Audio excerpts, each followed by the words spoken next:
So this is what we're doing. We're putting a Dell Optiplex 9210 i7 3770 processor and 8 gigs of RAM, a few hard drives, about 4 terabytes total, SSD, in a new case. So I have a Phanteks case that we'll be stuffing everything into. Let me just show you what we're working with right now. Okay, so this is the Dell. This is the Optiplex. It's one of these smaller form factor ones. I figured I'd eventually change the case out, so it didn't matter if I had a full or mini, and even if I did have like the skinny ones, it's kind of cool. I like it slim. The issue is, and the reason why we're doing this is because I got this computer, and the same day I dropped a SSD in there and 2 HDDs, hard disk drives, and the power supply shorted immediately. It turned off. So here's what we're working with. I love that this thing comes off. It's such an easy mechanism. Look at that. That's so sweet. Freaking Dell, man. I love Dell, by the way. I don't understand why people hate on Dell. Dell's sweet. They make sweet computers. Like, it's so modular, just for like just a business standpoint. I mean, this is so convenient. Look at the 2.5s in the bottom there.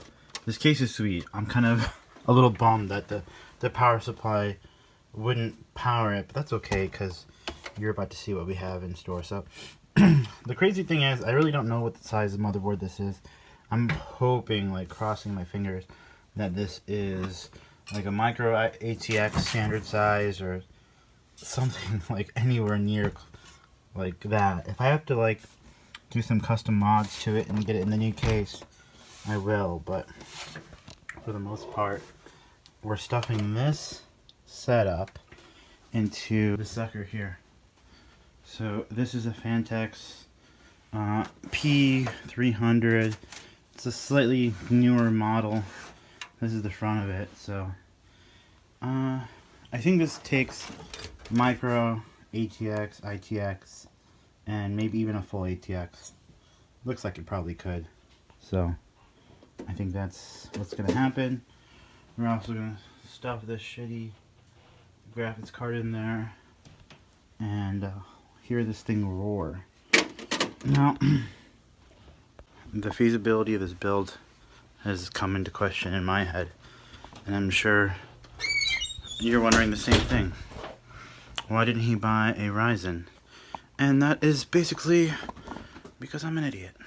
No, I originally thought that this i7 would be everything I needed, and then I'm like, okay, well, the i7 is a lot cheaper as buying a whole unit computer, which I got.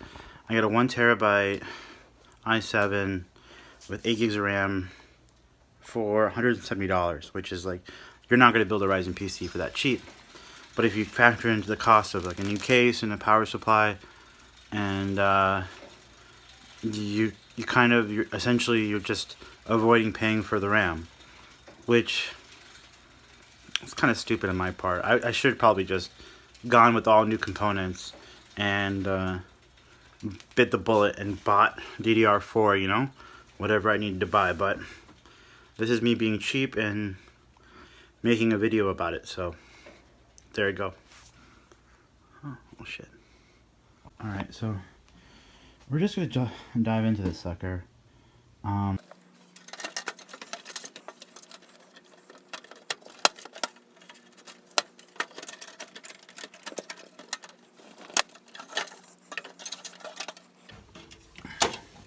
The thing that sucks about working with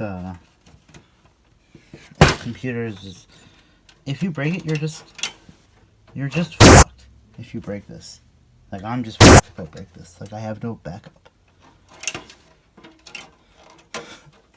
Which is terrifying.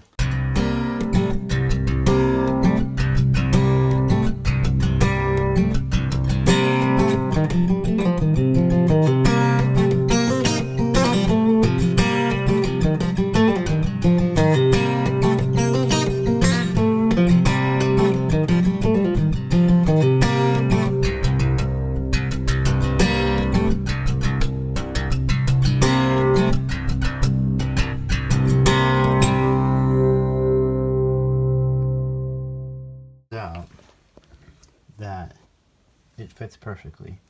Okay, I'll update you once I get it started.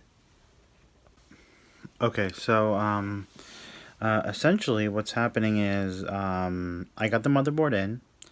I screwed it in. I connected like power cables, the 24 pin and the 4-pin CPU, and I realized that the power switch port on the motherboard is completely different. It's proprietary for Dell, maybe even the Optiplex. So especially, and also the front panel HD audio connectors are proprietary. So I'm gonna ditch the front audio panel. Kind of sucks, but maybe I'll just end up getting a nice audio card and go around that. And then as far as power, I essentially just put a screwdriver in the power port and was able to turn it on. So I broke the plastic around the port and just hooked the cables in. So let me show you that. So you can see here, this is the power switch, and you can see I broke the plastic around there, and those first two pins on the left hand side, these two, those are power. So if you take the power connector, and this is the power switch, bam, in. Okay, so this is the proprietary audio.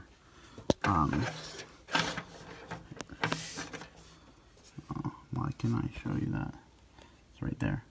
So that doesn't work. I'm not going to use it. Outside of that, the front USB, it actually plugged in, even though it's slightly different cable. I just jammed it in there, and it went in. And then everything else.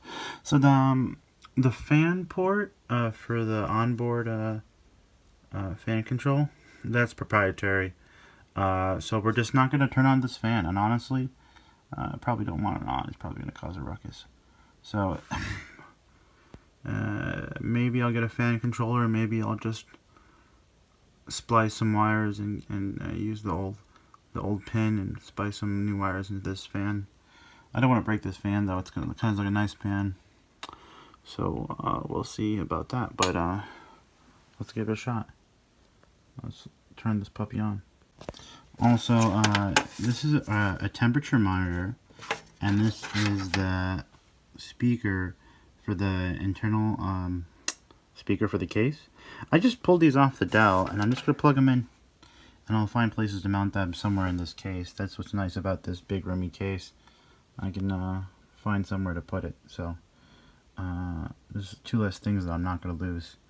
This is actually, you know what, it's turning out to be a bigger challenge than I was expecting, but I think it'll work, so I'm happy about that. Okay, so here's the final product. It is the Dell.